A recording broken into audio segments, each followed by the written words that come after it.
When you make a smoothie at home, even if you use bright red strawberries and cheerful yellow pineapple, the addition of any leafy green is going to turn the whole thing murky. I'd concluded that any pretty smoothie is pretty much nothing but sugar, and thus advised my viewers to, quote, blend it brown and suck it down. But my outlook was dramatically altered when I started ripping off Erewhon's smoothie recipes. For non-Californians, Erewhon is a grocery store for people who might remark, what is this, a food bank? Upon seeing food prices at, say, Whole Foods. A smoothie at Erewhon can easily run you $17, which is shocking, but we're somehow not shocked paying $17 for literal poison at a nightclub, but that's a topic for a whole other video. I have no shade to throw at fancy smoothie buyers, but making them at home is a win-win once you stock up on a couple items. Number one, cauliflower. I think the classic move when you have a smoothie that isn't yet super nutritious is to add a handful of spinach. It doesn't really change the flavor of the drink, but it does contribute fiber, vitamins, and lots of chlorophyll, which means your smoothie's gotta be either green or brown. Cauliflower is great because it's sold frozen and riced, so you can add a vegetable to your fruit smoothie without changing the color of it at all.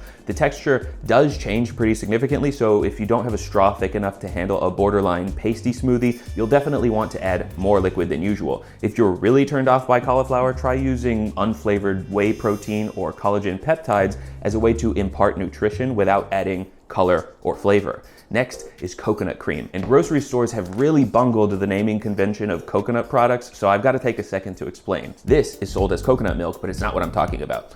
This is sold as cream of coconut, but it's super sweet and mostly just for cocktails. This is also sold as coconut milk, and it does have coconut cream in it. If you refrigerate the can before opening it, the liquid coconut milk can be poured out and the thick coconut cream will be solidified in a big chunk. But if you buy a can like this, labeled coconut cream, there'll be a lot more of that solidified cream and much less of that liquid milk. If this is overly complicated or you don't go through enough coconut cream to justify the purchase, you could just as easily use thick Greek yogurt. This is the easiest trick to max out your smoothie's appearance without adding a bunch of sugar. Scoop a big spoonful of yogurt or coconut cream into a serving glass and then use the back of the spoon to smear it all over the inside of the glass. Those thick white streaks won't readily mix into your smoothie, so when you pour it in, you get this nicely striated effect that works against any color smoothie, even brown. Third, I present blue spirulina. It's definitely the most new age, crystal-loving hippie type ingredient I'll present to you today, but it's relatively flavorless since you need so little of it. Just a quarter teaspoon turns this smoothie a nice light blue.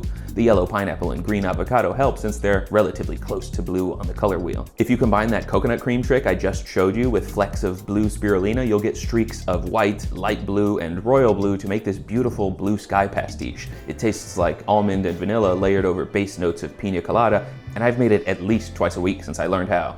The last suggestion I've got for you today is beet juice, whether you make it fresh or buy it in a bottle. It has a strong flavor, but an even stronger ability to change a smoothie's color. Yes, as already covered on this channel, you could just plop a couple chunks of frozen dragon fruit into any smoothie to make it dramatically redder, but this particular approach is an exercise in mixing two liquids of differing densities to get more of a tie-dye effect. Pour an ounce of beet juice into your serving cup and follow it up with a thick, slushy, orange-colored smoothie. This one is carrot, orange juice, turmeric, ginger, mango, collagen, and cauliflower. The two liquids will mix partially, but not fully, so you get this beautiful lava lamp looking smoothie that still contains root vegetables and protein. While I was working on this video, I tried all of the exotic sounding so-called superfoods to see if I liked them. I can't say I noticed any magical properties they may have, but at least now I know that certain things like reishi mushroom and maca root powder add a malty savoriness to a nice peanut butter chocolate protein shake. But I want to give a serious note on activated charcoal. This is a very popular ingredient in baked goods, spice blends, and cocktails because it turns anything it touches pitch black. That would make a perfect contender for a video all about smoothie aesthetics, right? But charcoal is an adsorbent, so consuming large enough quantities can actually make some of the medications you're taking less effective.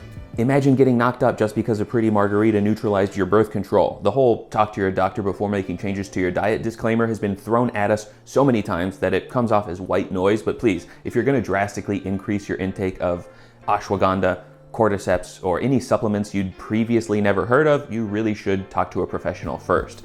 Getting nutritional advice on the internet is all fun and games until you're in a Twitter fight with a guy named Powerful MRA for not taking brain force pills and liver powder. Until then, happy blending.